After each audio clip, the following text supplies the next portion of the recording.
Yo, there's something I want to show you guys. I want to show you my home. I'm a struggling forex trader, and things are not going easy at all.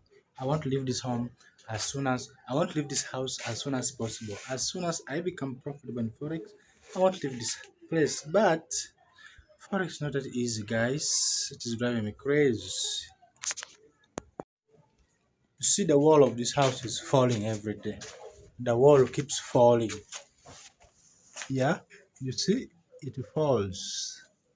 Here it goes up to this side, up to the other side, and also this side, as you can see it, up to the corridor the other side. So it is falling apart. This is where a forex trader lives.